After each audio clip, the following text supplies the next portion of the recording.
சின்னதா ஒரு சர்ப்ரைஸ். நம்ம கட்சியினுடைய வேட்பாளர் பட்டியலை வந்து அறிவிக்க போறேன்.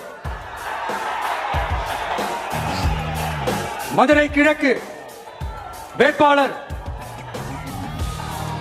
விஜய். இன்னும் முடிக்கல ஒரு நிமிஷம், இன்னும் முடிக்கல. மதுரை மேற்கு வேட்பாளர் விஜய்.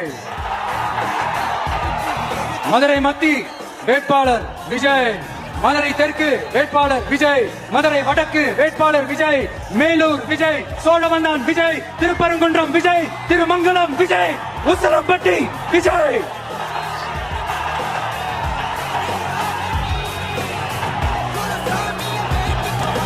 என்னடா எல்லா தொகுதியிலும் ஒரே வேட்பாளர் பாக்குறீங்களா? 234 தொகுதியிலும் இந்த விஜய் தான், அதாவது உங்க விஜய் தான். உங்க சின்னம்